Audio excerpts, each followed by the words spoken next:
कि हाँ वहां खड़ी करती, तो वो फिर उसको ये रहता कि हाँ हर कोई को मैं अपनी बात मनवाऊं। कोई कोई ऐसा होता है ना किसी घर में या कहीं पे कि उसकी दो चार लोग बात मानते हैं तो उसको लगता है सब मेरी बात मानेंगे, और वो हर जगह रौब जमाता है। तो कोई हम कभी कभी निमित्त बनते हैं दूसरों के रौब के अहंकार को तोड़ने के लिए। इसका पार्ट तो ऐसा बहुत रहा है कि दूसरों के अहंकार को तोड़ने के लिए बहुत निमित्त बनी है। यहाँ पर सब लोग दूसरों को फॉलो करते हैं, दूसरों का मानते हैं, झुके रहते हैं, डरते हैं। यहाँ ये उनके अहंकार को तोड़वाने के लिए बिल्कुल खड़ी हो जाती है कि मैं नहीं मानूंगी ये बात किसी की, मैं नहीं झुकूंगी, मैं नहीं उनसे डरती, अपने आप इसके पार्ट में। और वाकई में वो सामने वाली आत्मा चेंज हो जाती है। वो उस आत्मा के व्यवहार में परिवर्तन आ जाता है, क्योंकि अभी तक सब उसकी बात मानते थे। अब किसी ने तो विरोध किया, किसी ने तो सामना किया, तो उनको पता चल गया कि ऐसा भी होता है, तो वो झुक जाते हैं। तो लव, अंदर से लवफुल हूँ, उस आत्मा का बुरा नहीं चाहती, उस आत्मा के बारे में शुभ भावना रखती हूँ, लेकिन ऊपर से लॉफुल रहना पड़ता है। सबकी बात नहीं मान सकते, सबके साथ झुक कर नहीं चल सकते, कहीं कहीं आपको उठना भी पड़ता है। फिर आपका दूसरा क्वेश्चन था शक्ति रूप कैसे बने। अगेन सेम बात, सेम आंसर। अपनी आत्मिक अवस्था में टिक जाओ, तो ऑटोमेटिकली जहां पर जो शक्ति चाहिए वो शक्ति ऑटोमेटिकली इमर्ज हो जाती है। फिर ये नहीं सोचना, एक एक झूठी माया आपको डरा देती है, वो ये कि अगर मैंने किसी के सामने क्रोध कर दिया या किसी को जवाब दे दिया या तेज आवाज में बात कर दी, तो हमको माया दिखाने लगती है कैसी बीके हो, कैसी ब्राह्मण हो, कैसे भगवान का बच्चा हो। ऐसे बोलते हैं क्या, उसने बोला तो बोला, बाबा ने तो कहा है निंदा ग्लानि सहन कर लेना, तुमने क्यों नहीं किया। नहीं, ये शक्ति, ये बाबा ने ऐसे नहीं कहा। निंदा ग्लानि सहन कर लेना मतलब जब आपके रोल में कुछ चीज ऑलरेडी हो गई है, जवाब दे दिया गया है, किसी को खरी खोटी सुना दी गई है, या उसको उसकी सत्य हरकत से अवगत करा दिया गया है, तब पश्चाताप की कोई जरूरत नहीं है। क्योंकि हम भी तो निमित्त बनते हैं ना, कईयों के अहंकार को तुड़वाने के, कई कई आत्माओं के पाप को खत्म करने के लिए, कई आत्माओं के जो अंदर विकारों की आग लगी हुई है उसको बुझाने के लिए।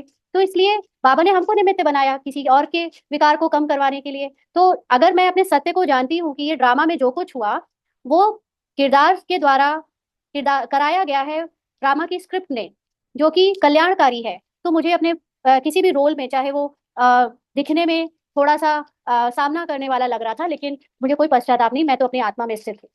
मैं अभी भी अपने सत्य में बाबा को देख रही हूँ और उसको भी इसके सत्य में देख रही हूँ। जब ऐसा करते रहोगे तो आपके अंदर ऊपर से बहुत सामना करने की शक्ति आ जाएगी। जैसे इसके पार्ट में पहले था कि इसने अभी जैसे स्वाति बहन कह रही है ना कि कैसे पता चले डर कैसे खत्म हुआ है या नहीं, इसके पार्ट में था, इसको पहले लगता था युगल से डर या और दूसरे, सबसे ज्यादा तो इसको युगल से ही डर लगा है और संसार में से कोई नहीं डरा पाया। हाँ, तो इसको हमेशा से एक रहता था कि इसको कोई नहीं डरा सकता, बट इसको ड्रामा ने एक ऐसा किरदार दिया जिसमें लगने लगा इसको डर। तो धीरे धीरे वो जब डर बढ़ता गया तो उसको खुद भी पता नहीं चला, बट ज्ञान में आने के बाद और जो आत्माभिमानी स्टेज बनने के बाद इसके अंदर जो, और बहुत बार ऐसा हुआ है ज्ञान में आने के बाद भी कि इसके साथ इसने अपने युगल के साथ सामना करने की शक्ति को यूज किया है। लोग इसको कहेंगे कैसी हो, तुम्हारे अंदर तो सामना सहन करना चाहिए, तुम्हें तो शांत रहना चाहिए, तुम्हें तो सुन लेना चाहिए। लेकिन नहीं, इसने तो खूब निकाला है अपना जितना इसके अंदर जो पार्ट में था। और अब वो बात इसको दिखती है कि अब इसको बिल्कुल डर नहीं लगता, बिल्कुल डर नहीं लगता। तो ये कोई मजाक नहीं है, लेकिन ये वाकई में अंदर का कन्वर्जन है। और इसके परिवर्तन से सामने वाली आत्मा का रोल भी परिवर्तित हो गया, उसको भी क्रोध आना बंद हो गया। बंद तो नहीं हुआ है, कचरा तो उसका भी कभी कभी निकल जाता है, लेकिन हम अब, उसने भी स्पिरिचुअल स्टडी, नॉट बीके वाली, लेकिन दूसरी तरह से शुरू कर दी है। और अब हमारे बीच में ज्ञान की स्पिरिचुअल बातें होती हैं। पहले तो फालतू की बातें होती थी, तो मेरी तेरी करके कुछ कुछ लड़ाई हो जाती थी, लेकिन अब ज्ञान की बातें होती है, तो उसमें हम दोनों की स्पिरिचुअल ग्रोथ हो रही है।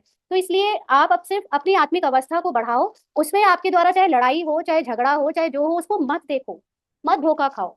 इसके पार्ट में तो सब कुछ हुआ है बीके बनने के बाद भी। दूसरे दूसरे भाई बहन जैसे अपना एक्सपीरियंस सुनाते हैं, बहुत सहन किया, ये हुआ, इसने सहन कभी नहीं किया। इसने रोल से कभी सहन नहीं किया, इसने सोल में टिक कर जब अंदर से ही बदल गई है, अब अपने आप सहन हो जाता है। अब कोई निंदा ग्लानि करे या सुनाए तो ये आराम से सुन लेती है, अब इसको ज्यादा फर्क नहीं पड़ता। लेकिन रोल में तो इसका हमेशा सामना करने की शक्ति हर चीज में यूज हुई है। तो आप अपने सोल कॉन्शियस स्टेज में ही शक्ति स्वरूप में आ सकते हो। फिर ये थर्ड आपने पूछा